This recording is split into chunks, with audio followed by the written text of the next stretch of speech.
नमस्कार, मैं फरीदा गजल और आप देख रहे हैं एक न्यूज 24। आपको बता दें कि दिल्ली की सियासत में आज का दिन बेहद अहम साबित हुआ है। आम आदमी पार्टी के वरिष्ठ नेता और दिल्ली सरकार में मंत्री रहे सौरभ भारद्वाज के घर पर परिवर्तन निर्देशालय ईडी की छापेमारी ने राजनीतिक गलियारों में हलचल मचा दी है। बता दें, इस पूरे मामले पर आम आदमी पार्टी के राष्ट्रीय संयोजक और दिल्ली के पूर्व मुख्यमंत्री अरविंद केजरीवाल ने केंद्र सरकार पर बड़ा हमला बोला है। केजरीवाल का कहना है कि यह छापेमारी मोदी सरकार द्वारा एजेंसियों के दुरुपयोग का साफ साफ उदाहरण है। आगे उन्होंने कहा कि बीजेपी सरकार विपक्ष की आवाज को दबाने की कोशिश कर रही है, लेकिन आम आदमी पार्टी डरने वाला नहीं है। अरविंद केजरीवाल ने इस कार्रवाई को राजनीतिक बदले की भावना से प्रेरित बताया है। उन्होंने कहा है कि आज देश में हुई ईडी, सीबीआई और इनकम टैक्स जैसी एजेंसियों का खुलेआम राजनीतिक हथियार की तरह इस्तेमाल हो रहा है। विपक्ष को डराने, झुकाने और खत्म करने के लिए इन स्थानों का दुरुपयोग हो रहा है। इतिहास में कभी किसी पार्टी को इस तरह निशाना नहीं बनाया गया है, जैसा आज आम आदमी पार्टी के साथ हो रहा है।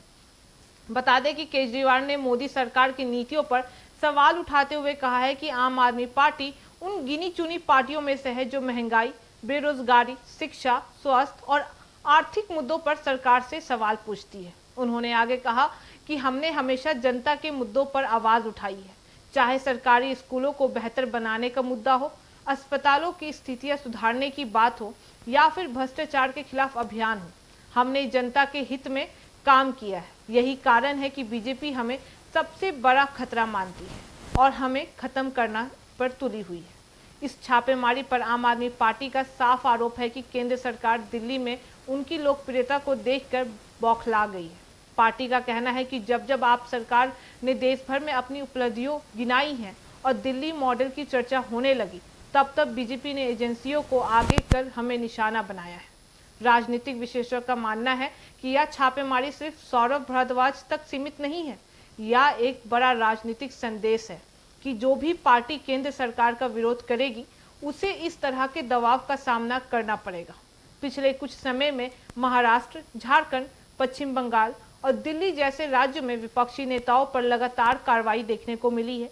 यह स्थिति लोकतंत्र की सेहत पर गंभीर सवाल खड़े करती है। बता दें, केजरीवाल ने अपने बयान में जनता से भी अपील की है। उन्होंने कहा है कि यह लड़ाई सिर्फ आम आदमी पार्टी की नहीं है, यह लड़ाई लोकतंत्र की है। अगर आज हम चुप रहेंगे तो कल कोई भी विपक्ष नहीं बचेगा। हमें इस तानाशाही मानसिकता का विरोध करना ही होगा। उन्होंने मोदी सरकार को चेतावनी दी है कि चाहे जितनी भी रेड कर लो, चाहे जितना भी केस लगा लो, आप पार्टी जनता के हक और दहशत में अपनी लड़ाई जारी रखेगा। सवाल यह है कि क्या विपक्षी नेताओं पर हो रही कार्रवाई वास्तव में भ्रष्टाचार के खिलाफ है या यह राजनीतिक प्रतिशोध है? क्या यह लोकतंत्र के उस सिद्धांत पर चोट नहीं है जिसमें हर किसी को सरकार की आलोचना करने का अधिकार है?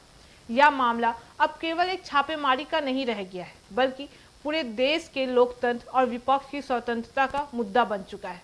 आने वाले दिनों में यह टकराव और गहरा होता जाएगा। एक तरफ केंद्र सरकार है जो इसे वैधानिक कार्रवाई बता रही है, तो दूसरी तरफ विपक्ष है जो इसे लोकतंत्र पर हमला मान रही है।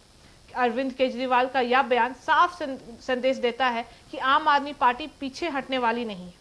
अब देखना यह होगा कि क्या यह लड़ाई कानूनी दायरे तक सीमित रहती है या सियासी अखाड़े में बड़ा मुद्दा बनकर उभरती है। इतना तो तय है कि यह विवाद राष्ट्रीय राजनीति में तूफान लाने वाला है। लोकतंत्र की असली परीक्षा अब शुरू हो चुकी है। क्या विपक्ष अपनी आवाज बचा पाएगा या सत्ता का दबाव हावी हो जाएगा? यही आने वाले वक्त का सबसे बड़ा सवाल होगा। बाकी इस मामले पे आपकी क्या राय है, हमें कमेंट करके जरूर बता रहे हो। ऐसी तमाम खबरों के लिए देखते रहे एक न्यूज 24। हर खबर सबसे पहले, सबसे सटीक। वीडियो को लाइक करें, शेयर करें और चैनल को सब्सक्राइब करना ना भूलें। धन्यवाद।